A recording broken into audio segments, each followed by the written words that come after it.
Se Jesus foi um homem de oração, por que eu e você podemos dispensá-la, ou negligenciá-la, ou subestimá-la, para viver o que o Pai tem para nós? Jesus, sendo o Filho perfeito, para viver tudo que o Pai tinha para ele, era um homem de oração. Eu quero andar com você um pouquinho no livro de Atos aqui, para a gente ver as marcas da oração na história da igreja primitiva, no princípio do Evangelho de Cristo, na atuação do Espírito Santo depois da partida de Jesus.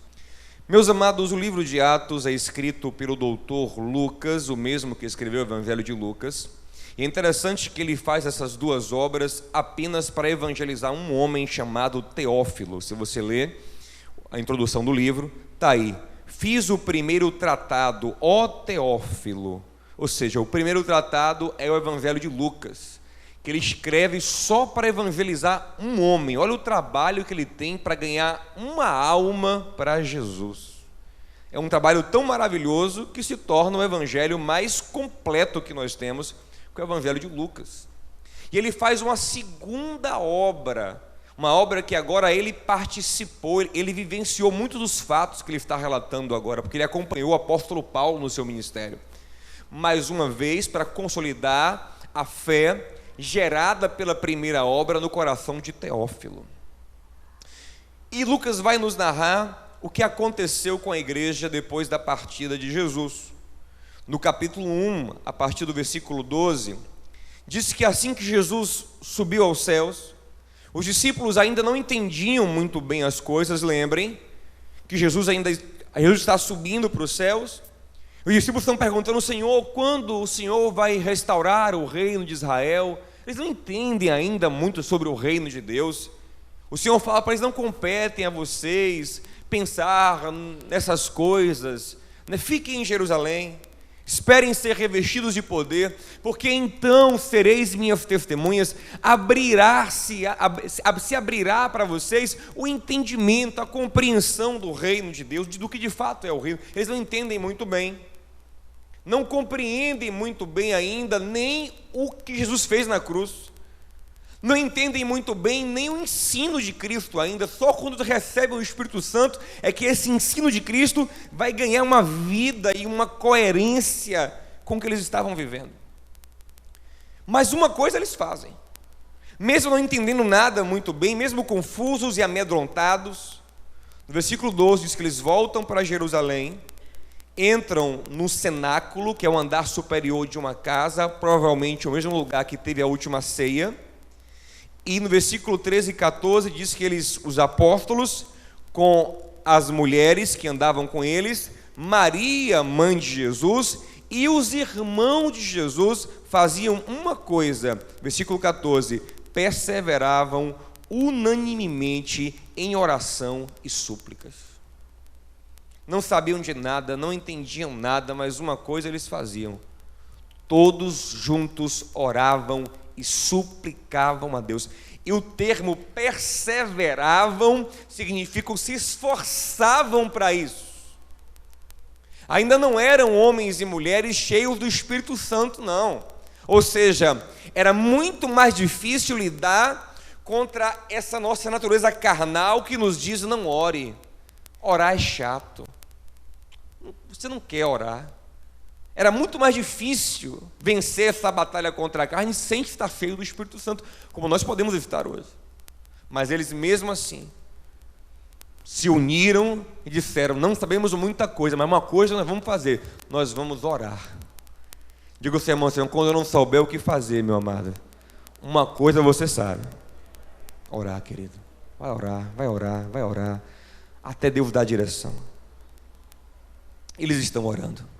Eles estão orando, e no capítulo 1 ainda, acontece que eles precisam escolher um substituto para Judas. Tem 2 candidatos. Eles não sabem também como escolher. Não tem direção do Espírito Santo para dizer quem é o candidato certo. Então eles vão lançar sorte. É a última vez na Bíblia, gente, que aparece lançar sorte, hein? Depois daqui não aparece nunca mais, porque no capítulo seguinte já desce o Espírito Santo. Tem crente que até hoje lança sorte. Tem crente que até hoje quer que Deus fale com ele no unidunité, né? Tem crente que quer que Deus fale com ele assim, ó, Senhor, o que o Senhor tem para mim, Senhor? Fala comigo, Jesus. Eu vou abrir aqui, Senhor, onde eu abrir, aleluia, o Senhor vai falar comigo agora. É aqui, é aqui. Eu gosto mais de Salmos, mas aqui no meio que é Salmos, que é de Salmos. Eu vou abrir aqui, eu vou abrir aqui. Ó, a terra vai se abrir, tu cairás, ó. Não, ô Senhor, não, aqui não, peraí, não é aqui não, eu gosto daquele, cadê aquele que eu... Tá? É uma sorte meio manipulada, né? Gente, Deus, diga o seu irmão assim, Deus não fala mais assim. Deus não fala mais assim. Acabou. A última vez foi aqui. Lançaram sorte porque não tinham o Espírito Santo e eles disseram, versículo 24, Senhor, nós não conhecemos os corações, conhecemos a aparência aqui, ó. Um se chama José Barsabás, o justo, tem nome, tem sobrenome, tem codinome, tem título. Outro é irmão Matias. Quem o Senhor quer? E o Senhor mostra que queria o irmão Matias. Então, oram porque não sabem o coração dos outros, mas Deus sabe. Então eles oram, porque Deus conhece os corações. Capítulo 2, então eles estão reunidos no mesmo lugar, juntos. Está implícito aqui que eles estão orando, quando vem sobre eles a promessa de Joel, capítulo 2. Vem sobre eles o Espírito Santo e muda tudo. Tornam eles homens intrépidos, corajosos. Milagres começam a acontecer. A igreja agora vai explodir, vai crescer muito. Mas o que esse Espírito Santo de Deus gera na vida desses homens? Versículo 42, olha como eles começam a viver. Perseverando na doutrina dos apóstolos, na comunhão, ó, eles têm prazer em ter comunhão uns com os outros, no partir do pão e nas orações. O Espírito Santo vem e fortalece a característica da oração. O ato de orar. Eles oram. No capítulo 3, começa dizendo que Pedro e João subiam juntos ao templo a oração da hora nona. Oração da hora nona é a oração 3 horas da tarde. Os judeus contam assim: primeira hora do dia, 6 da manhã. Segunda hora do dia, 7 da manhã. Terceira hora do dia, 9 da manhã, quando eles fazem a primeira consagração deles. Aí a hora sexta é meio-dia. Lá em Atos 10 mostra Pedro também orando meio-dia, na oração da hora sexta. E a última consagração é essa aqui, da hora nona, 3 da tarde. Mostra que Pedro, mesmo sendo cristão, mesmo sendo discípulo de Jesus, ele permanece, tanto ele como João, com a prática judaica de fazer 3 consagrações de oração diária. Interessante, né? 3 consagrações de oração diária. Pastor, e essas horas são horas místicas? Se eu orar 9 da manhã, meio-dia e 3 da tarde, são momentos especiais? São as horas que o céu está aberto? Tem gente que fala que é meia-noite. Não há nenhuma comprovação bíblica de nada disso. Apenas está na palavra de Deus que homens de Deus se dedicavam a orar no mínimo 3 vezes por dia. Daniel orava 3 vezes por dia, né? Eram homens que se dedicavam à oração. Era algo que fazia parte da sua rotina e que era levado a sério. Subindo para a oração da hora nona no templo, Pedro e João veem um coxo. Pedro libera sobre a vida do coxo o que tem nele, que não é prata nem ouro, mas a unção do Espírito Santo, e o coxo fica são, é curado. O capítulo 4 começa nos mostrando que Pedro e João são perseguidos, são presos por causa do milagre que fizeram na vida do coxo. Isso irrita o sinédrio dos judeus. Eles são presos, eles apanham por isso, mas são liberados, advertidos que não deveriam mais pregar o nome de Jesus. Quando eles voltam para os irmãos, versículo 24 fala que os irmãos, quando eles ouviram isso, que Pedro e João, 2 dos principais líderes, foram presos, apanharam, foram ameaçados, O que é que essa igreja faz, gente? Olha aí, versículo 24, capítulo 4. Oram unanimemente, levantam a voz a Deus e fazem uma oração cheia de fé, uma oração tremenda. Ou seja, tudo dava em oração. Não sabe o que fazer? Ora. Perseguição, eles oram. Oram juntos, oram em dupla, oram sozinhos. O negócio é orar. Oram de maneira tão intensa que o versículo 31 fala assim: ao terminarem de orar, moveu-se o lugar que estavam reunidos, e todos foram cheios do Espírito Santo e anunciavam com ousadia a palavra de Deus. Eu gosto da expressão terminaram de orar. É como Deus dizendo assim: eu estou recebendo. Quando acabou, entregou a oração, Deus sacode o lugar para dizer: ó, recebi. Terminou de orar, recebi. Algo já vai começar a acontecer. E eles são cheios do Espírito Santo. Pastor, eles não foram cheios do Espírito Santo em Atos 2? Sim, receberam o Espírito Santo, mas agora se enchem de novo do Espírito Santo. A gente tem que entender isso. Nós já temos o Espírito Santo, por isso que nós cremos em Jesus. Quem é dele tem o Espírito Santo. Porém, nós temos que estar nos enchendo constantemente do Espírito Santo, como Paulo diz em Efésios 5,19. Não vos embriagueis com vinho, ou seja, a sua alegria, a sua energia não vem do álcool, mas enchei-vos continuamente, enchei-vos do Espírito Santo. Então a igreja que foi cheia no capítulo 2, agora no capítulo 4, diz que de novo, orando, foram cheios do Espírito Santo. Quer ser cheio do Espírito Santo? Você tem que orar. No capítulo 5, a igreja movida por esse impulso, por essa oração, vive muitos milagres. Ananias e Safira tentam enganar a igreja e morrem. Os apóstolos mais uma vez são presos, são ameaçados, milagres acontecem, uma multidão começa a crer em Jesus e a se ajuntar à igreja. E no capítulo 6, a ilusão de perfeição da igreja acaba. O primeiro problema da igreja é revelado, e é um problemaço. Eu vejo gente falando assim hoje: nós temos que voltar à igreja primitiva, porque a igreja hoje tem muitos problemas, por isso que eu não quero congregar. A igreja hoje não tem nada a ver com a igreja primitiva. Não, eu não quero congregar, eu prefiro ficar na minha casa mesmo, ser cristão sozinho do meu jeito, porque a igreja hoje tem muito problema. Mas talvez se você congregasse na igreja primitiva, você ia tomar um susto, porque era uma igreja cheia de Deus. Mas olha o pepino que tem aqui. Se você ler o capítulo 6, no início do capítulo, fala que havia um xenofobismo, havia um preconceito racial. Isso você vai ver que perdura um tempão na igreja aí. A gente vai ver daqui a pouco. Os judeus simplesmente veem as viúvas gregas com fome e não dá não. Não é grega. Imagina, que acepção na igreja, que preconceito na igreja. Terrível.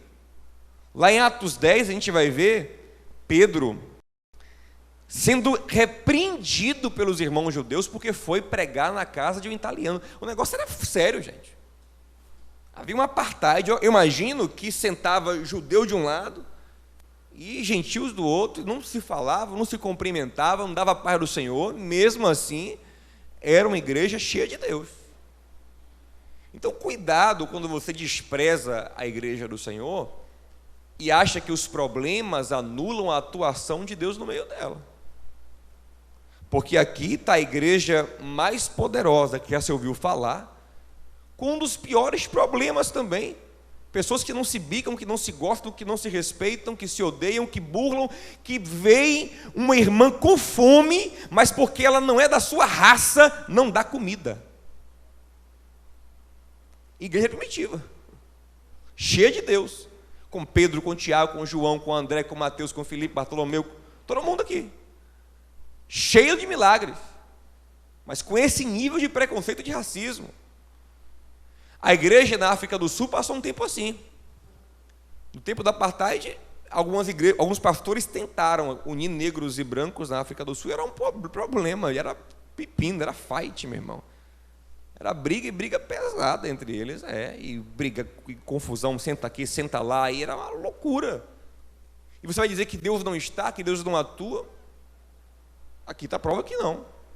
Que Deus pode estar sim, ainda que hajam problemas sérios a se tratar. A gente tem que pensar sobre isso, né? Tem até uma história, mas não vou contar essa história agora não. Gente, mas o que acontece? Levam o problema para os apóstolos. E os apóstolos dizem: nós não vamos resolver pessoalmente esse problema. Vamos levantar homens capacitados para resolver. E sabe por que a gente não vai resolver esse problema da ação social na igreja? Olha o versículo de número 4, capítulo 6 aí. Porque nós vamos perseverar na oração e no ministério da palavra. Os apóstolos eram as colunas da igreja. Eles estão dizendo: nós não podemos deixar de colocar as bases, as duas bases para a igreja funcionar, oração e a palavra. Nós não podemos fazer nenhuma outra coisa que atrapalhe isso. Temos que gastar tempo orando e meditando na palavra, ensinando a palavra, para que tudo aconteça. Diga ao seu irmão assim: oração é base da nossa vida. Não é telhado, não é decoração. Telhado é também, mas não é decoração na nossa vida, não é opcional. Oração é base, é fundamento, assim como a palavra. Nós não podemos deixar de lançar os fundamentos. Os fundamentos é a palavra e a oração. São os fundamentos básicos. Não vamos deixar isso. No capítulo de número 6 ainda, você vê como os diáconos são ordenados. Os apóstolos oram por eles e impõem as mãos. Você aprende outra coisa aqui, ó. A questão de impor as mãos é um simbolismo da transferência de autoridade, o simbolismo da intercessão, né, da transferência daquilo que você tem para a vida do outro. Imposição de mãos, está aí, né? Eles oram e impõem as mãos. Capítulo 7 mostra que um desses diáconos que receberam a imposição de mãos dos apóstolos, quando ele recebe essa imposição de mãos, ele se levanta com muito poder. O nome dele é Estevão. A capítulo 6, no final, e o 7 todo é dele, ele pregando, é levado ao conselho dos judeus, e ele prega e se defende, ele prega com muita ousadia, com muita sabedoria, e os judeus não conseguem debater com ele e apelam: vão matá-lo. E olha como morre Estevão, o primeiro mártir. Versículo 59. Enquanto apedrejavam Estevão, ele invocava o nome do Senhor, dizendo: Senhor Jesus, recebe meu espírito. E ele, tomando pedrada, ele encontra força para se colocar de joelhos e clamar em alta voz. Olha que coisa tremenda: Senhor, não lhes impute este pecado.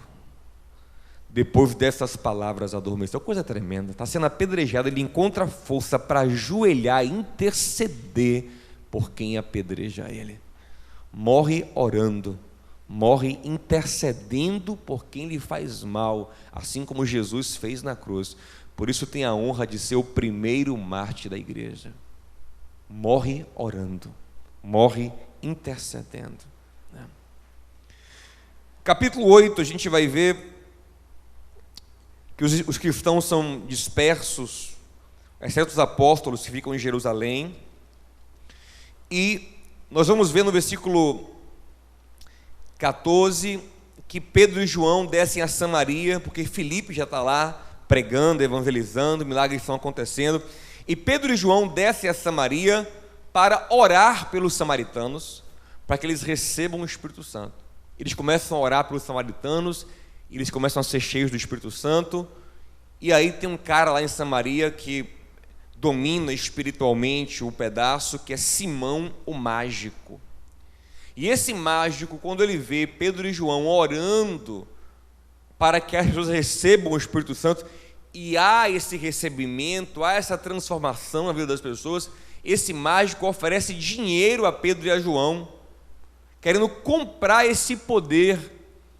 E Pedro e João exortam ele com muita dureza, dizendo que ele seria maldito se não se arrependesse dessa intenção tão maligna, né? Ore a Deus, né? Se arrependa desse seu pecado, porque ele estava achando que o poder de Deus era algo para a gente usar para o nosso bel prazer, para a gente usar da maneira que a gente quer, para se promover, que pode ser comprado com dinheiro, mas o poder de Deus não é assim. Ele acontece na nossa vida, a graça, a unção, os dons, o que Deus vai fazer na nossa vida acontece a partir de uma comunhão, de um relacionamento com Deus, né? No capítulo 9, então, agora a coisa vai ficar ainda mais forte, porque o cara mais louco de todos aqui se converte, Saulo, o perseguidor da igreja, Saulo de Tarso se converte. Tem um encontro com Jesus, se converte. No versículo 9, você já vê o cara que acabou de se converter, entrar num jejum e na oração por 3 dias. Olha aí, gente. O cara se converteu, já entrou num jejum de 3 dias. Aí você vê porque ele foi quem foi. No dia que se converteu, jejum de 72 horas. Tem gente que não jejua nem 12 hoje mais, né? Não jejua. O cara já se converteu jejuando 72 horas. E jejuando, orando, Deus fala com outro irmão chamado Ananias, dizendo: Ananias, vai lá na rua direita, na casa de Simão, e na rua direita, casa de Judas, e procura um homem chamado Saulo de Tarso. Ele está orando, versículo 11, ele está orando agora. Ou seja, ó, enquanto Saulo está orando, Deus está trabalhando pela vida dele. Vai lá e move Ananias. Ananias vai estar orando agora. Ele já deu a ele uma visão de que você ia lá orar por ele. Ananias se desloca, vai até Saulo, coloca as mãos sobre Saulo. Saulo volta a enxergar porque ele está cego. Ele enxerga não só fisicamente, como enxerga espiritualmente, se torna cheio do Espírito Santo. Tudo acontece no movimento da oração.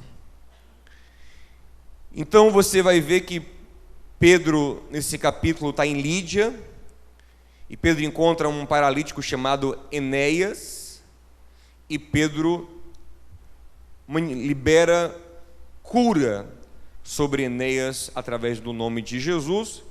E no versículo 40 a gente vê como é que Pedro curava. Pedro vai orar por uma menina chamada Tábita, que está morta. E ele está no quarto, tem a família, tem gente que está no quarto ali com aquela menina, e ele manda todo mundo sair. Ele faz exatamente como Jesus fez lá em Marcos capítulo 5, versículo 40, ele aprendeu com Jesus, ele estava no dia. Jesus chegou na casa de Jairo. Quando Jesus chegou, Jairo está muito triste, ele fala para Jairo: Jairo, não fique triste, a menina dorme. E aí o povo que estava ali para as consolar, para ver a menina morta, começaram a dar risada de Jesus. Ou seja, era um ambiente sem fé, de incredulidade. Jesus mandou todo mundo sair, ficou só o pai e a mãe da menina, ele, Pedro, Tiago e João, e aí ele foi orar, ele foi ressuscitar a menina. É a mesma coisa. Pedro está num ambiente cheio de incrédulos. O que ele faz? Ele faz todo mundo sair.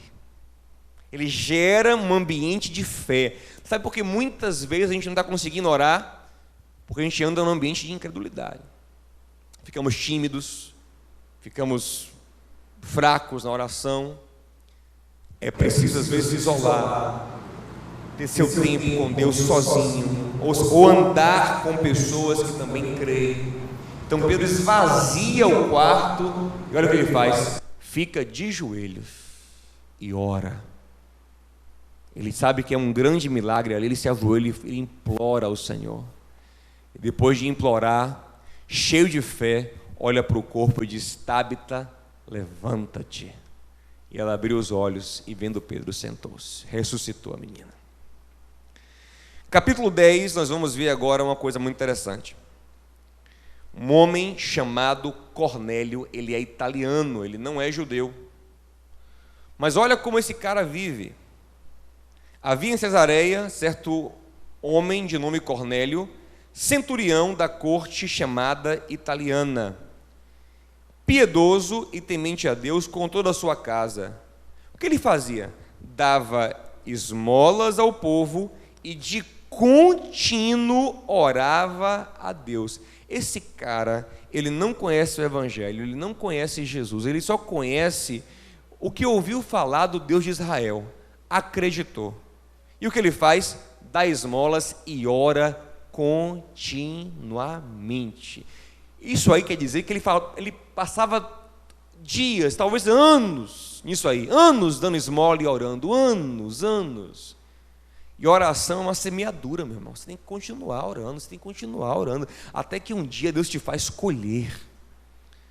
Chega um dia, no versículo 3, que um anjo aparece para ele numa visão e fala: Cornélio, versículo 4, Cornélio, tuas orações e tuas esmolas subiram como memorial diante de Deus. Uau!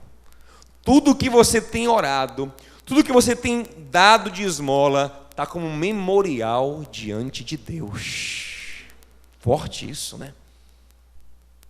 Deus está lembrando de toda a sua oração. Deus está lembrando de todas as suas ofertas. Você pode até esquecer, mas Ele não esqueceu. Já vivi experiências assim. Às vezes você ora por uma coisa e você mesmo esquece que pediu aquilo, você mesmo esquece que falou sobre aquilo com Deus, de repente Deus faz. Você fala: uau, nem eu lembrava mais, pai. Ele fala: mas eu lembrava, filha. Você esqueceu, mas eu lembrava de tudo.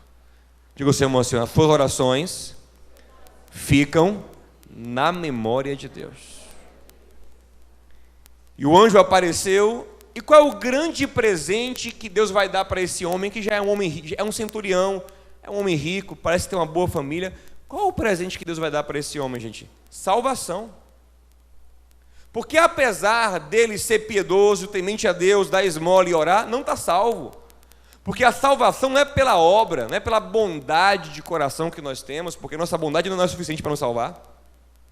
Salvação é pela fé no que Jesus fez na cruz. Só o que Ele fez na cruz justifica o homem, só isso.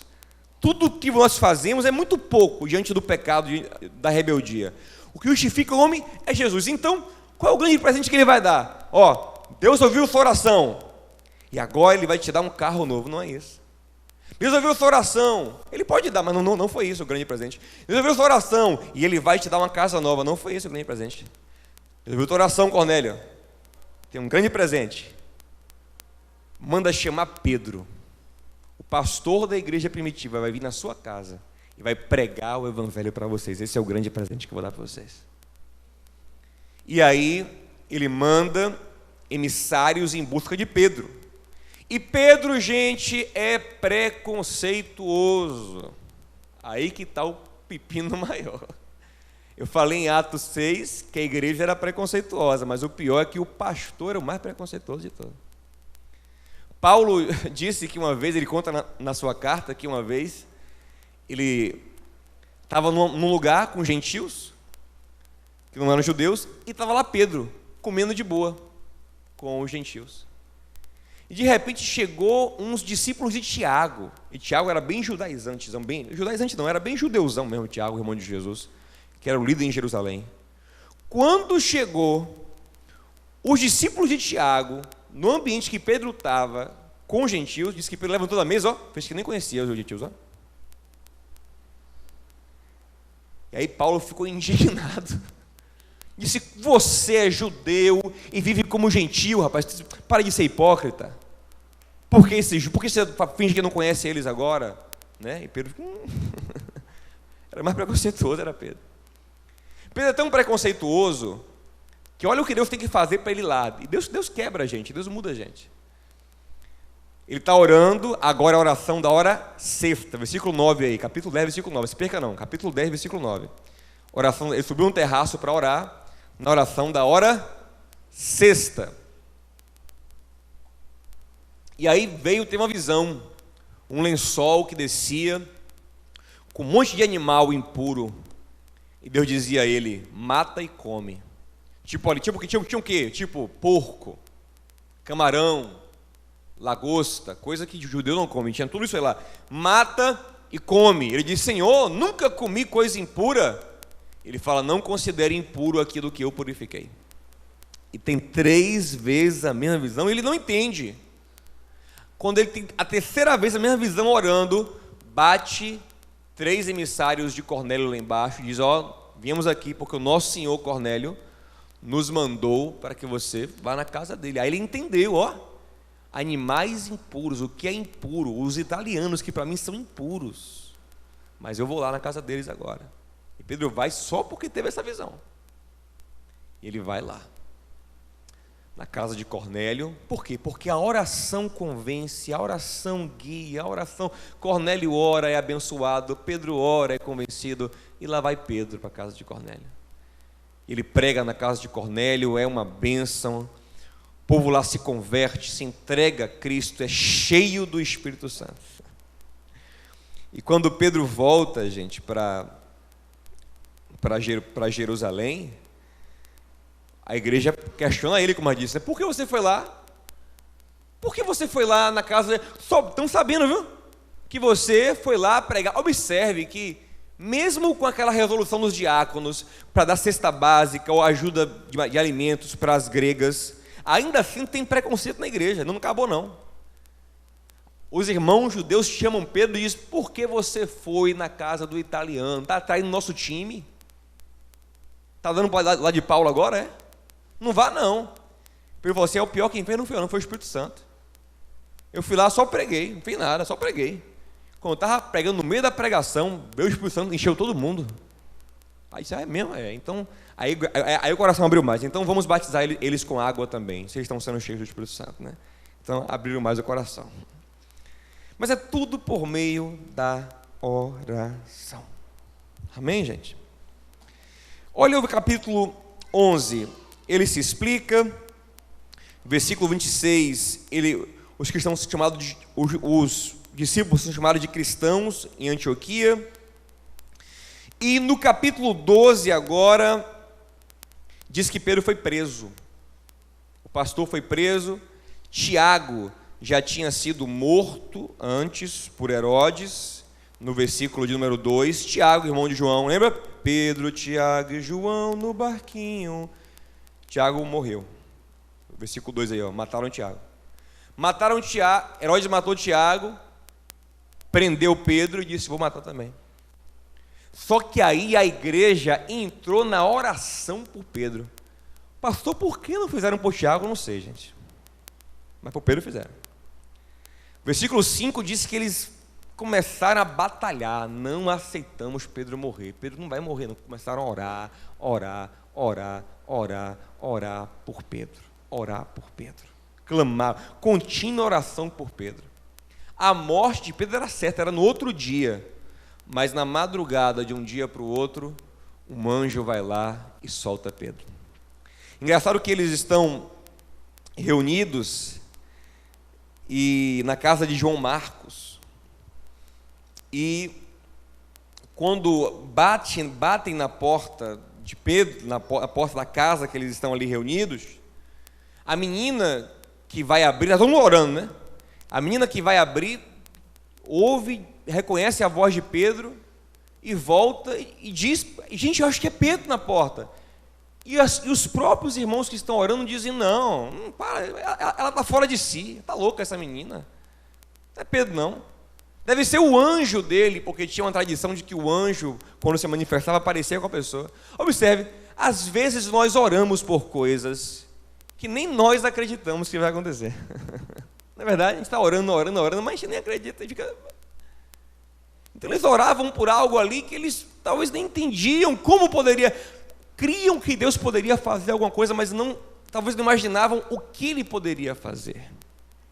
Eles acreditavam, porque sem fé a oração não funciona, mas não imaginava quão rápido, quão poderoso poderia ser o livramento. Mas lembre que Efésios 3:20 diz que Ele é poderoso para fazer infinitamente mais do que pensamos, do que pedimos e até do que nós pensamos, do que nós imaginamos. Por isso, ore. E mais do que você pede, Deus pode fazer. Crê nisso, meu amado? Ficaram surpresos que era por Pedro ter sido liberto. Tremendo isso. No capítulo 13, gente, Paulo e Barnabé, eles são separados para uma obra missionária entre os gentios. E como é que separam eles? Versículo 3, jejuam, oram e impõem as mãos. É assim, não tem conversa, é oração, jejum, é assim que a coisa funciona na igreja. 2 Timóteo 1,6, Paulo fala assim para Timóteo: desperte o dom que está em ti pela imposição das minhas mãos, ou seja, é pela oração que tudo acontece. Capítulo 14, Paulo e Barnabé são impulsionados nesse mover, nessa oração, e milagres acontecem, um grande evangelismo acontece. Capítulo 15, Paulo e Barnabé voltam com um relatório. Tem uma polêmica entre os gentios. É para circuncidar, não é para circuncidar? O que da lei judaica é para guardar? Eles voltam e tem o primeiro concílio da igreja, o concílio de Jerusalém, em Atos capítulo 15. E nesse concílio, olha que coisa linda acontece. No versículo 28, olha qual é o parecer dos apóstolos. Eles falam assim, na verdade, pareceu bem a nós e ao Espírito Santo não vos impor mais encargo algum, senão estas coisas necessárias. Pareceu bem a nós e ao Espírito Santo. O que é isso? Eles fazem reunião com o Espírito Santo. Orando é como se eles se reunissem com Deus. Glória a Deus por isso. Tudo é muito cheio de Deus, porque é muito cheio de oração. No capítulo 15 ainda, gente, Paulo e Barnabé brigam por causa de João Marcos. Depois Paulo vai se reconciliar com João Marcos e vai dar tudo certo. Capítulo 16, onde nós vamos encerrar hoje a reflexão. Paulo está agora com Silas, Lucas e Timóteo, uma equipe. E eles vão a Filipos, capital da Macedônia. Deus mandou eles para ali. Eles não sabem muito bem o que fazer ali em Filipos. E o que eles vão fazer?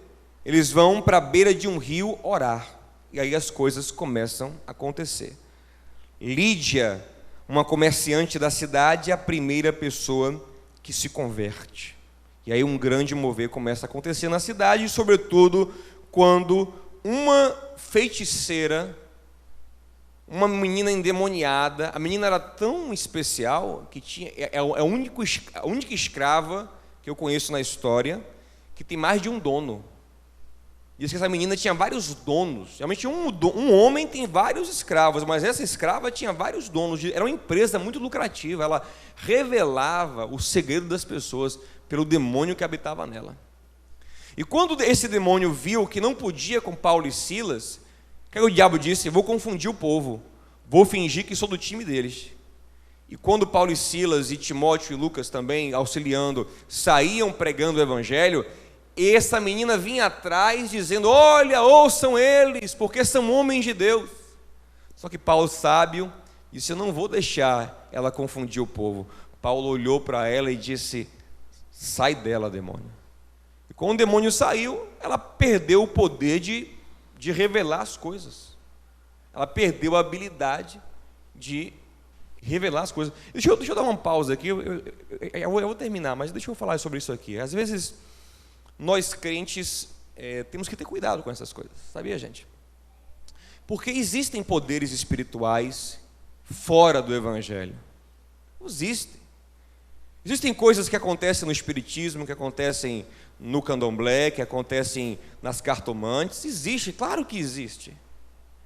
E às vezes você fica impressionado e na sua imaturidade fica achando que é Deus. Fulano fez uma cirurgia espiritual e ficou bom. Ciclano, sabe, conversou com fulaninha aí, que é uma... E a pessoa revelou e deu uma dica. Meu amado, o único Espírito que pode nos guiar é o de Deus. E esse Espírito está ligado ao Evangelho, à fé em Cristo, à palavra de Deus, à comunhão da igreja. Fora disso é pepino, meu irmão. Mas que existe poderes espirituais fora do Evangelho, existe. Eu lembro como se fosse hoje, uma experiência que eu vivi. Tinha uma mulher, mãe de um colega meu, e essa mulher era uma mulher diferente, essa mulher era uma mulher muito bonita. Só que era uma beleza diferente, porque nós éramos muito pequenos, né? Tínhamos ali 10 anos de idade no máximo, e mesmo assim os coleguinhas ficavam todos encantados com essa mulher, ficavam todo mundo assim. Ela era muito diferente, onde ela passava. É tão engraçado isso, que esse colega, ele é famoso por ser filho dessa mulher. E outro dia eu encontrei um amigo, passou 20 anos, aí eu encontrei um amigo que conhece esse colega, e falou assim: rapaz, você conhece? Eu não conheço. Rapaz, você conhece a mãe dele? Rapaz, 20 anos depois. É uma coisa diferente que essa pessoa tem. Ela é toda diferente. E eu lembro que a gente almoçava na casa dele de vez em quando, e a postura, o jeito, parecia uma coisa encantada mesmo. E eu tinha mentido com meus colegas. Aquela besteira de menino, você chega assim e você não quer ser o guri. Olha que bobagem. Para não ser o guri da turma, eu menti, eu diminuí um mês do meu nascimento. Eu nasci em 21 de outubro, e eu nasci em 21 de setembro. Aí porque eu já ganhava de uns 3 já que era, né? Ganhei de uns 3 já nisso aí. Já não virei mais o guri do menino, que coisa de menino, né? Setembro. Aí a gente está na mesa sentado, ela olha para mim, pega no meu queixo e diz: que librianinho lindo. Você nasceu em quando de outubro? Eu disse: não, meu amigão, tudo vendo, né? Eu nasci em 21 de setembro. Ela disse: ô filho, não nasceu não. Você é um libriano. E de fato, no zodíaco eu sou libriano, porque eu nasci em 21 de outubro, né? Ela viu que eu estava mentindo, deu um sorrisinho onde passou assim, deu uma piscadinha assim, eu sei.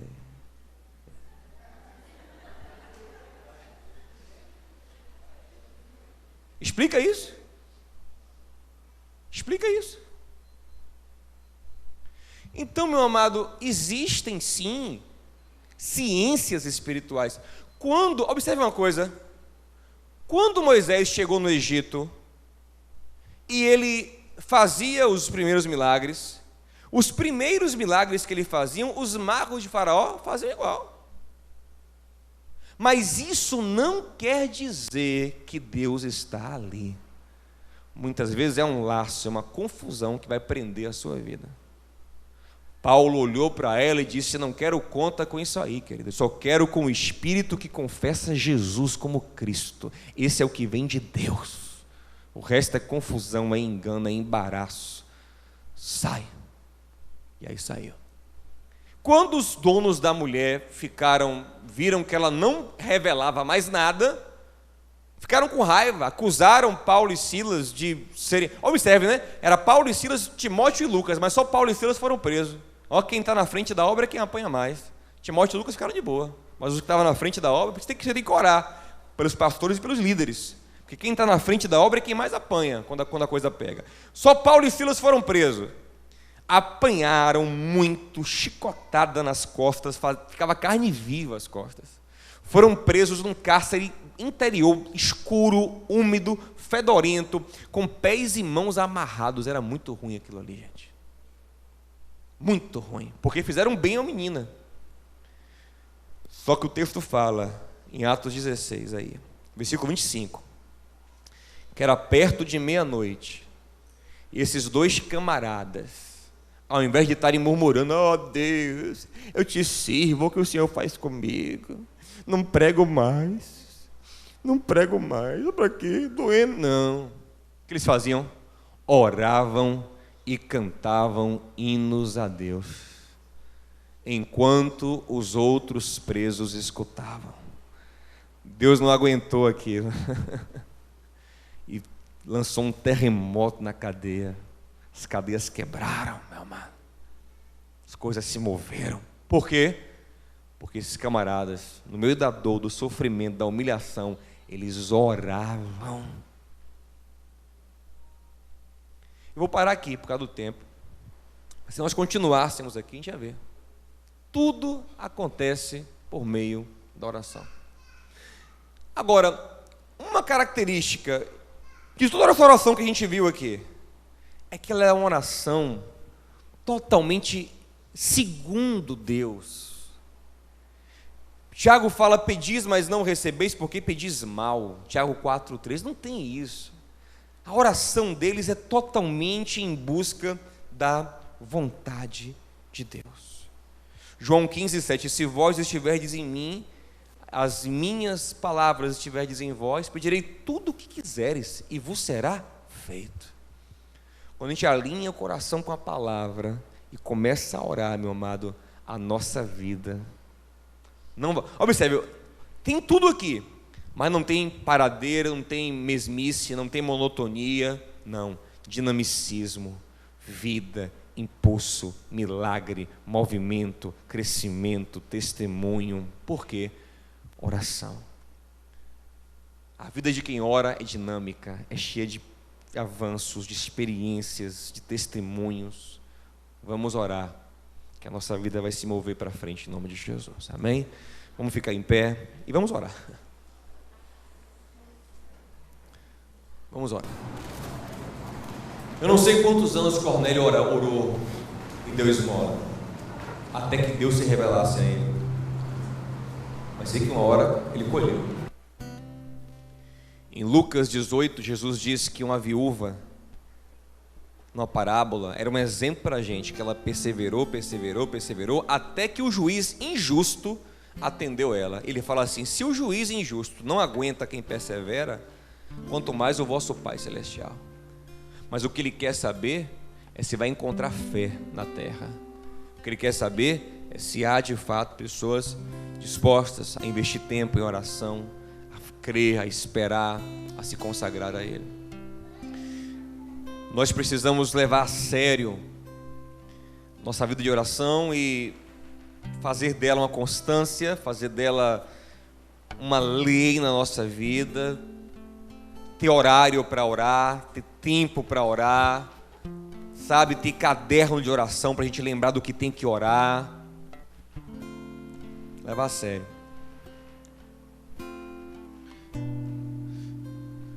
Quanto mais tempo a gente gastar orando, menos tempo gastaremos com os problemas, porque eles serão resolvidos mais fáceis. A gente pensa que a gente está ganhando tempo, quando a gente queima a oração, a gente está perdendo, porque quando a gente não ora, a coisa demora mais, trava mais.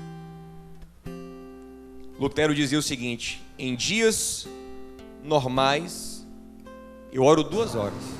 Mas em dias muito sobrecarregados, eu oro 3. Interessante, né? Quando eu tenho mais problema, eu oro mais. Porque eu sei que Deus vai me ajudar, Ele vai entrar. Você crê nisso, meu amado? Você crê nesse livro que você está lendo? Você crê nessa palavra? Então vamos viver isso em nome de Jesus. Eu quero que você feche o seu olho. E aqui a sua oração agora seja o seguinte: Senhor, me faça um homem de oração. Me faça uma mulher de oração. O que está faltando em mim, Senhor? É foco, é fé, são boas amizades. O que está faltando em mim, Senhor? É vir mais ao culto para poder encher da palavra. O que está faltando em mim, Senhor? É ler mais a Tua palavra. Por que eu não consigo ser homem de oração? O que está faltando em mim, Senhor? Peça a Ele para te mostrar, peça a Ele para te fazer um homem, uma mulher que vai mover as coisas, como Pedro, como Paulo, como os apóstolos. Em nome de Jesus. Pai querido e amado, estamos na Tua presença e nós vemos que o livro de Atos é um livro de oração, que esse livro poderia muito bem se chamar Atos da Oração, porque através da oração o Senhor move tudo. O Senhor abre, revela, quebra cadeias, faz milagres, traz avanço, traz graça. Quantas cadeias têm que ser quebradas em nossas vidas, Senhor? Quantas coisas nós não entendemos e temos que orar para compreender. Quantos passos têm que ser confirmados. Quantas coisas nos deixam confusos. Quantos medos, quantos problemas. Como nós não oramos, Senhor. Que negligência, Senhor. Que negligência. Pedro não era melhor do que nós. Pedro era um homem com problemas, com defeitos, como nós dizemos aqui, Senhor, mas era um homem de oração. Tiago diz que Elias era um homem sujeito às mesmas paixões que nós, mas que era um homem de oração. E a oração do justo pode muito nos seus efeitos. Pai, nos levanta, quebra tudo em nossas vidas que nos impedem de orar.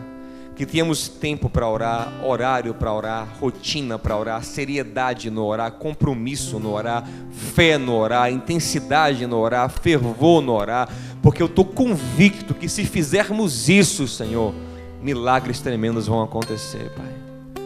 Coisas extraordinárias vamos experimentar quando nós formos guerreiros de oração.